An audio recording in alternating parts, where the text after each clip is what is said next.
put some whiskey into my whiskey. Indiana, toasting a taste to the whiskey world. All that corn and water across the state, that limestone in southern Indiana, perfect ingredients for Blake Jones to create a Hoosier distilling juggernaut, West Fork Whiskey. Time to belly up to the bar to get to know Blake and the story behind how he and his brother and another Bedford buddy risked it all to make their mark in the bourbon business and on Indiana tourism.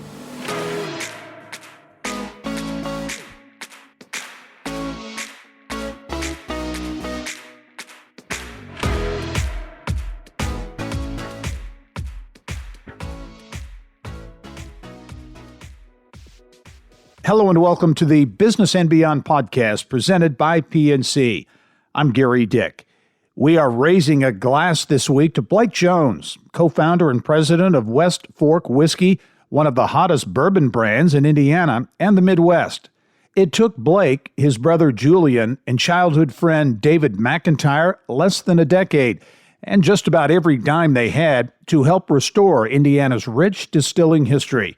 West Fork started in a warehouse on the west side of Indianapolis in 2014 and now operates as a cornerstone for agritourism in Hamilton County.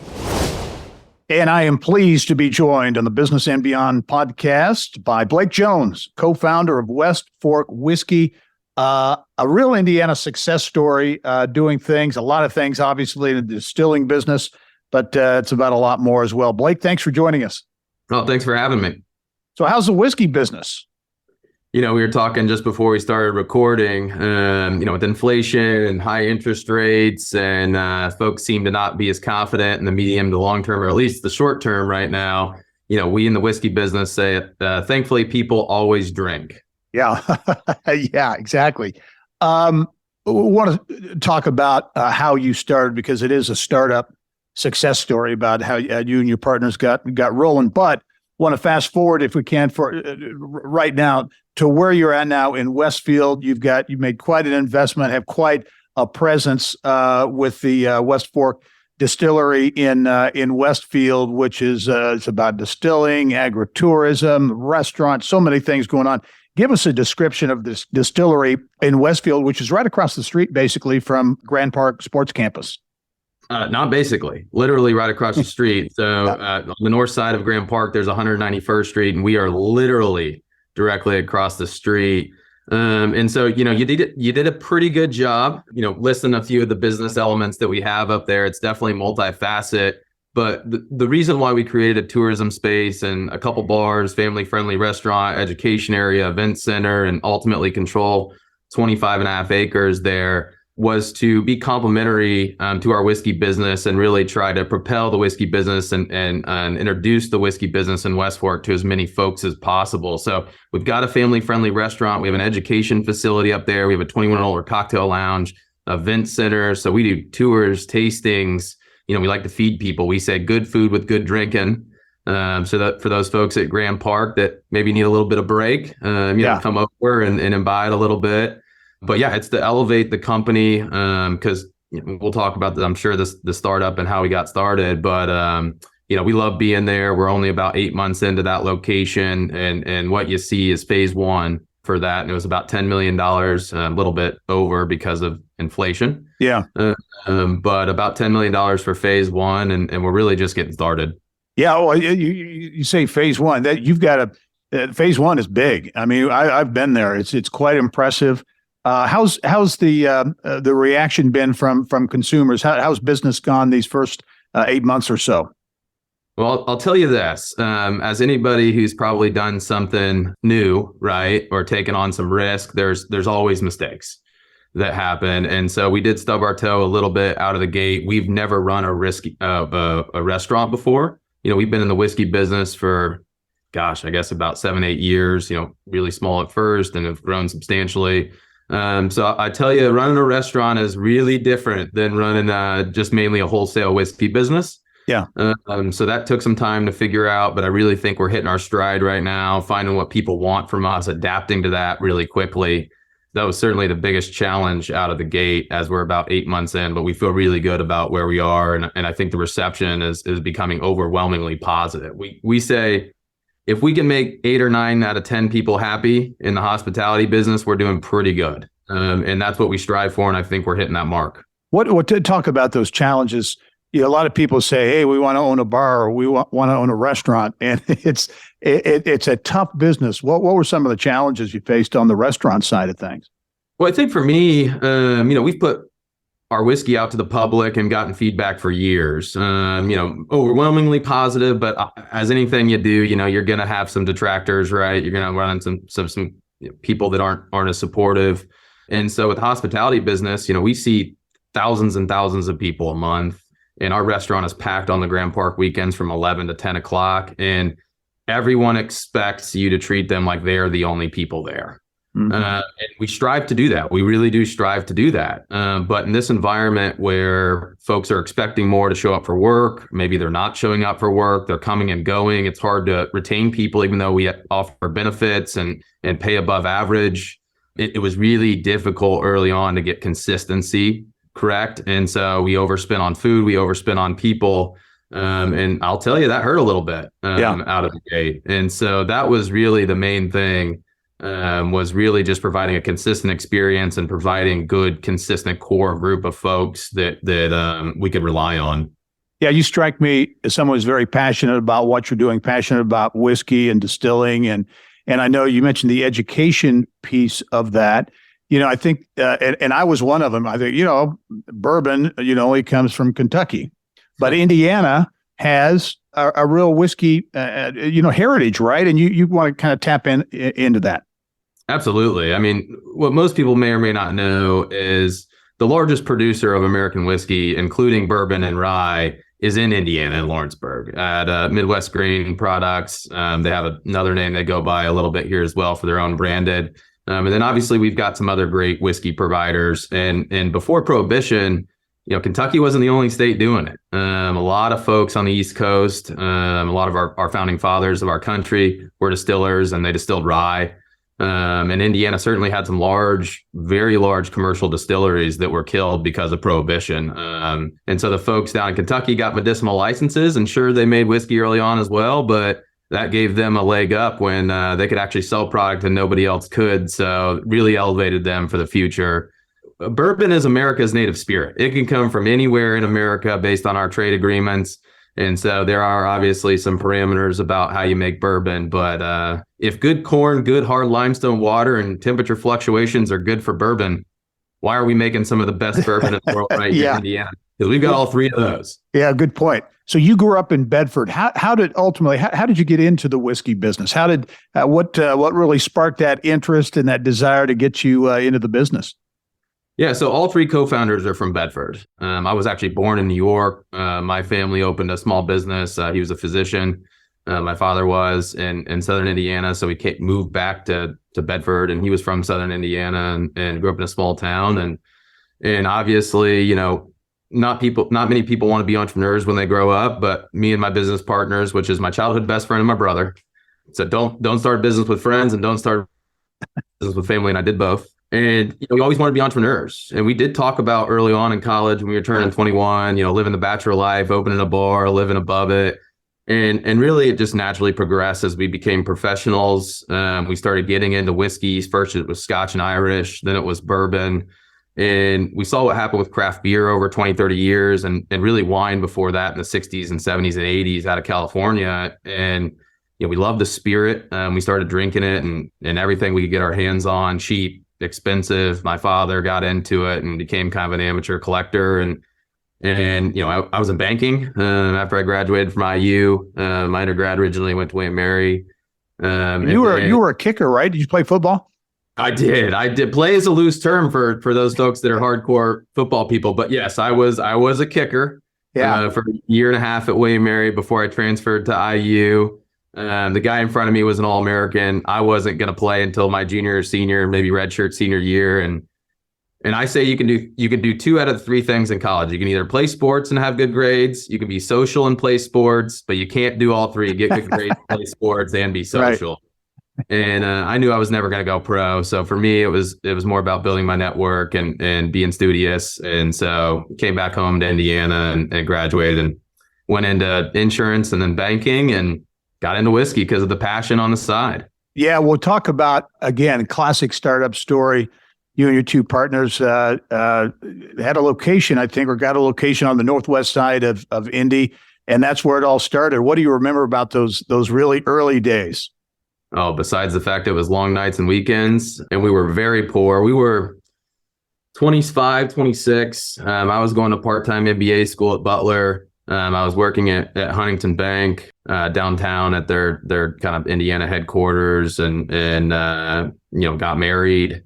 And again, we went through some due diligence, looked at the economics, tasted a lot of stuff, and it's illegal to distill at home. It's unlike beer making and wine making.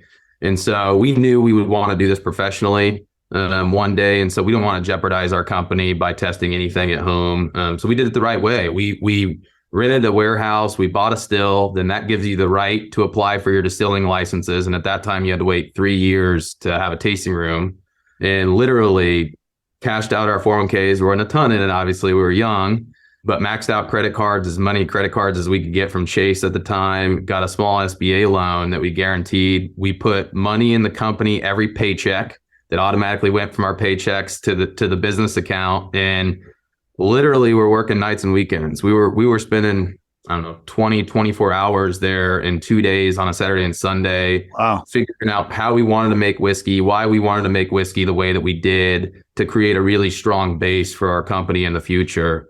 And we were in that warehouse for about 2 years before we moved down to Kennedy King and opened a new distillery and tasting room. As you got that business started, you obviously saw an opening here in Indiana to do that. The craft beer business, the brewing business has exploded. It's kind of shaken out a little bit now, but distilling takes longer, obviously, and a little slower process there and those kinds of things. But did the success of the folks on the craft beer side, I think there was some collaboration there at the State House and other things. Did that help the distilling business kind of get off the ground and get rolling here in Indiana? I think what it did for us in the distilling business, when I think about it and try to put it simply, is it really kind of taught consumers or allowed consumers to be more adventurous with their drinking, and more open with their drinking instead of just drinking what they maybe the few brands they saw on the shelf, or maybe what their parents or their siblings drank. And so craft beer really did that. There wasn't a ton of quality or variety in beer before craft beer. There is variety and quality in spirits before craft spirits, that's for sure. Yeah. But it gave people kind of the okay to go out and try new things and learn new things. But you're right, on the whiskey business, we don't make vodka, we don't make gin, we don't make liqueurs. And our cash flow cycle is 4+ years. It does take a lot longer, but I would say absolutely that craft beer helped, craft spirits, because craft spirits really is still in its infancy. Yeah. Talk about that first tasting room, downtown Indianapolis, right? Downtown Indianapolis, Kennedy King. So I guess for those purists, maybe it's not like exactly downtown, but kind of Old North Side, just north of downtown. We always want to be kind of close to the urban core of the city and in the fabric of the city. And so again, went out and borrowed as much money as a bank would give us. This was right before we quit our jobs. So we rolled over our banking bonuses into the company as well, built a little tasting room, and, we had 24 seats at the time. We finally got it was a 300-gallon still, which is kind of the bare minimum to be economic and sustainable at that time in 2017, opening that. And it was a success. We had a line around the block, won Indy's best new bar, best whiskey bar, a bunch of awards right out of the gate. And that really set the groundwork for the years to come. Was there a moment when you kind of realized or thought, hey, this is going to work? Any startup, a lot of doubts. You don't know, oh man, I don't know if this is going to work or not. But you talk about lying around out the door and that kind of thing. Was there a kind of a light bulb moment? You say, man, I think this is going to work. Well, I think, as any entrepreneur, you still have doubt. It doesn't matter how big or small you are. I just watched, Air, talking about a Nike deal with Michael Jordan. And I'm sure Phil Knight, even when they were a $1 billion company, thought they would fail at times, right? And I think that's pretty common in every entrepreneur's life cycle. But that was kind of the first experience, when we opened that, and there was a line again around the block, and we had to have a security guard letting one in, one out. And we're a cocktail bar, right? We're not a club. You don't do this kind of stuff. That was kind of the first hint where it was like, hey, this thing may actually work. We may actually be able to do this really for a living for the medium to long term. But of course, there's been doubt since then as we take bigger and bigger risk, especially with products that take 4, 6, 8 years, a lot of risk there, and we still have doubts, but we're battling every day. Yeah, talk about that, because I think that's interesting. That runtime, that amount of time it takes to produce a product. So you're banking on them being successful, and they're not always going to be successful. What goes into the process of determining, a new line of spirits? You got canned cocktails, right? That's kind of a hot market. Is that worked out well? It's a fickle market, and just like in real estate, or I guess any business, we have to create, use our product in the best way, right? That brings the highest and best values for our shareholders and investors in our company. And with bourbon, it doesn't matter to the consumer that it takes, minimum ideally 2 years, really 4 to 6 or 4 to 8. And that's a lot more expensive, obviously, than making a vodka or maybe a malt-based ready-to-drink canned cocktail. And so the consumers still want to pay $10 to $12 for a 4-pack or even less. And so for us, we did get in the business for a while. We're still in the business, but it is a very, very small segment for us. And so it's a fickle market. The margins are razor thin, and you've got to do a lot of volume to make any money. Yeah. As opposed to selling a bottle of whiskey, at retail for $30 to $90, right? You're selling a 4-pack at $9.99 at retail, and that's what the retailer's getting. That's not what I'm getting. Yeah. And so we've got out of that market a little bit. We're selling it a little bit just to play. But when we're creating new products, it's both about, we got to be close to our consumer. We got to always get their feedback as we're developing new products. But I hate to say it, it's kind of lick your finger, put it in the wind sometimes, to be like, hey, what are consumers going to like in 6 to 8 years, 10 years in the whiskey business? And that's a hard one. But what we're confident in is folks will always, on the bourbon side, appreciate sweeter, smooth drinking bourbon. And we do that all day. And we'll do that for years to come. Much more with Blake Jones, co-founder of West Fork Whiskey. I want to talk more about that major distilling destination, I guess you'd call it, in Westfield. Major investment in a really hot market. We'll talk about that and a lot more when the Business and Beyond podcast continues. Stay with us.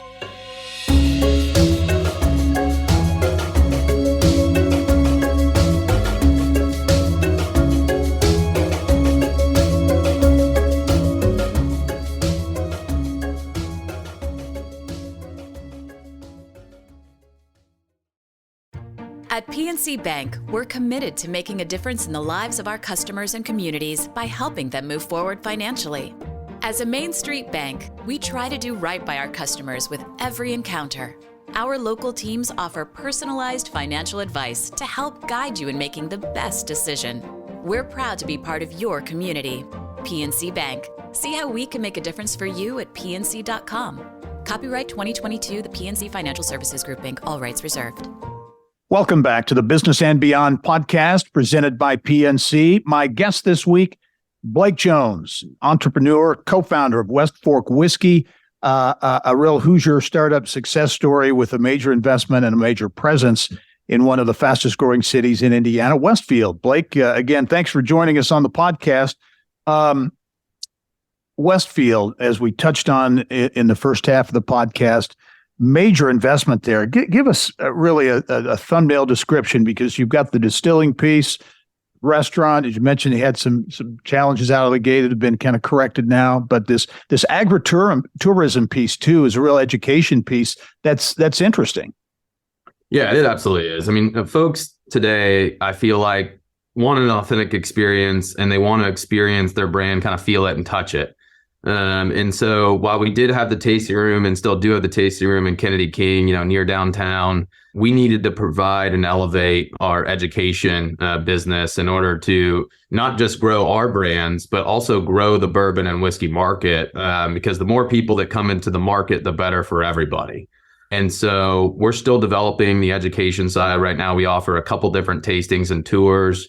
But due to supply chain, inflation, and some other things, we're still not quite up and running on the distilling side. We have most of our equipment up there, still working through some engineering. So we're kind of education light. That'll be elevated in the back half of this year with full tours, full tasting, full classes. We're going to start like a whiskey university where it's 100, 200, and 300 level courses for those folks that really want to learn a lot, not just about our brands, but bourbon and whiskey in general. And again, it's all about growing the market and educating the consumer, which ultimately creates a more sticky product for us, right? Yeah. Talk about your lineup of brands and what all you offer. Yeah, so we're in the whiskey business. Some distilleries may have whiskey in their name, but they make vodka and gin and some other things. We want to be really good at one thing, and that's making brown goods. And really for us, we say we're hell-bent on creating uniquely Indiana bourbons and whiskeys. It's kind of our tagline. It's what we preach every day.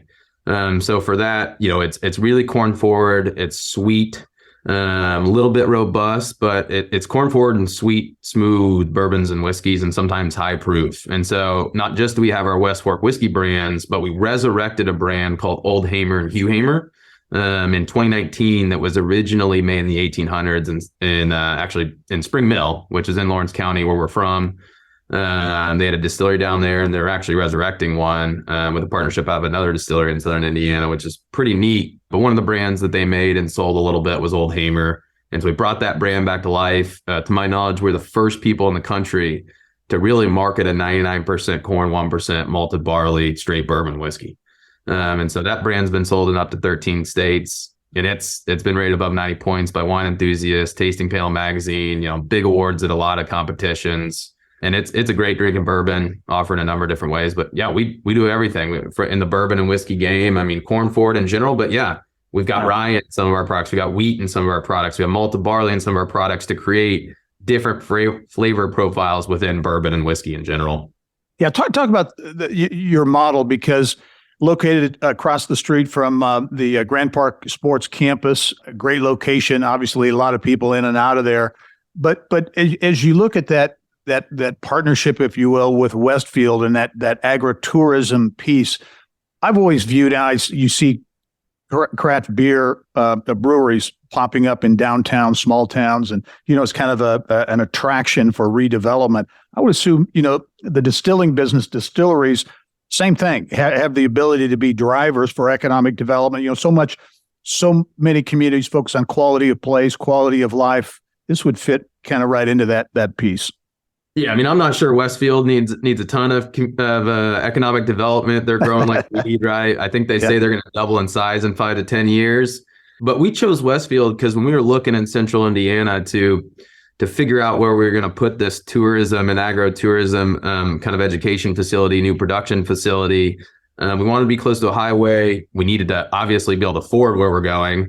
And ultimately, folks, when they look at whiskey distilleries, they expect some form of rural experience. Now, that's not always the case. I'm not saying that's always the case, but because of Kentucky, and they expect that a little bit. And so Westfield kind of ticked all those boxes. Great infrastructure. We're a couple minutes off the highway. And then Grand Park was a bonus. If we could be next to another asset that brought in tourism besides just us, that's huge. It's a huge marketing tool for me as I grow. And so, again, I'm not sure if Westfield really needed the economic development, but we found some land from a farmer who'd had some offers, over a few whiskeys, and shaking hands, he decided to sell us his land. Ultimately, we've got 25 and a half acres, literally directly across the street from Grand Park. And so phase one, again, a little over $10 million investment between the land and building and everything in it. But we got phase two up our sleeve over the coming years because we want to create an experience. Yeah. And we're not going to stop until everybody in Indiana has been there and everybody in the Midwest has been there. And so it's been great. It has, continued to drive, business being next to Grand Park, but being a good community partner. We've held a number of community events. We've held the Westfield Winter Farmers Market. It's very important for us to be a good community member and bring the community together, because people need places to eat and drink and come together. Yeah. Well, you talk about that and the timing of this all.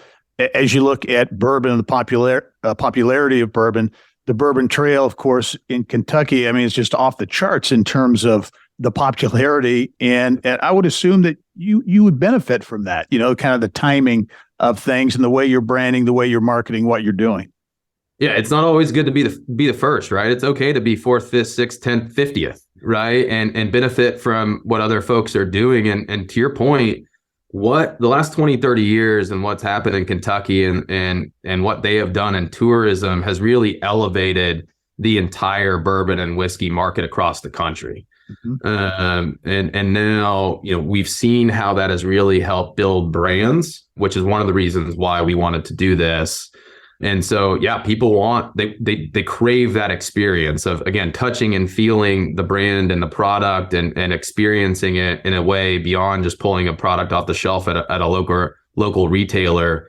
And so it's definitely helped. I mean, California has helped in what they did in the 70s and 80s with wine tourism, obviously in bourbon, obviously in craft beer. And so, we're kind of piggybacking off of some of that, and that's okay. Right. Yeah, that makes it more affordable for me to get in the market and grow it. You mentioned the state of the industry nationally. As you look at the state of the distilling industry in Indiana, how would you assess it? How players in the market, some successes and those types of things. What's the general take of the distilling business in Indiana? Yeah, thankfully, I'm the vice president of the Indiana Distillers Guild, and so I get to talk with some of the folks, some of the major players in Indiana for sure regularly. And it's a very capital intensive industry. Definitely more than beer, definitely more than wine, because I talked a little bit about that cash flow cycle and that long product life cycle, and so it's tough for those folks who really want to make whiskey and bourbon because of the capital intensity nature of it. But yeah, bourbon's exploding, but the time frankly sucks to make the product. And there are definitely some success stories. But again, inflation and the higher cost of everything. I mean, our barrels went up 50%. That before we even lost in 12 months. And that's before we even put liquor in it. Yeah. And that's left and right. It's not just barrels, it's grain, it's people, it's everything. And that's certainly, shaking some people up right now. And you're seeing it in the beer business. You'll see it in other businesses as well, I'm sure, because consumer goods always seem to get hit first, right? And so, but I would say we have a really strong medium to long-term future. But we're in its infancy. Craft beer holds about a 13% market share. Craft spirits are really only sitting around a 6% market share. So there's billions and billions of dollars to be had across the United States in the coming years. And that's what we're all fighting for. But yeah, I think in the medium to long term, it's a strong industry and you're going to have great players here in Indiana. What's next for West Fork Whiskey in Westfield? You've got phase 1, looking at phase 2 and what's next? Talk about growth plans. Yeah, I mean, we're not done. We need more warehouses to store whiskey. We want to continue to cultivate this experience, this idea of agritourism experience and education. So while we only offer a couple things today around that product suite, if you will, or line of business, if you will, is going to be dramatically expanded for years to come. I can't commit to anything, but if you can dream it, we're probably dreaming of it too. So maybe a whole West Fork district, some rack houses, maybe some live entertainment. Again, more education experience, maybe some living experiences or some overnight experiences. So, we're in the planning stages of that right now. Again, we've got 25 and a half acres to play with and a lot of people across the street. And so I imagine, if it sounds fun to you, we're probably talking about it. And so hopefully we'll make some major announcements in the next 12 to 24 months around that. All right. Blake Jones, co-founder at West Fork Whiskey, the consummate entrepreneur, making a big, not only a big investment, but a big difference in Westfield, Central Indiana, and ultimately throughout the state as well. Blake, I really appreciate you taking the time. Congratulations on the success. Look forward to following your progress in Westfield and beyond. Absolutely. Thank you so much for having me today. All right.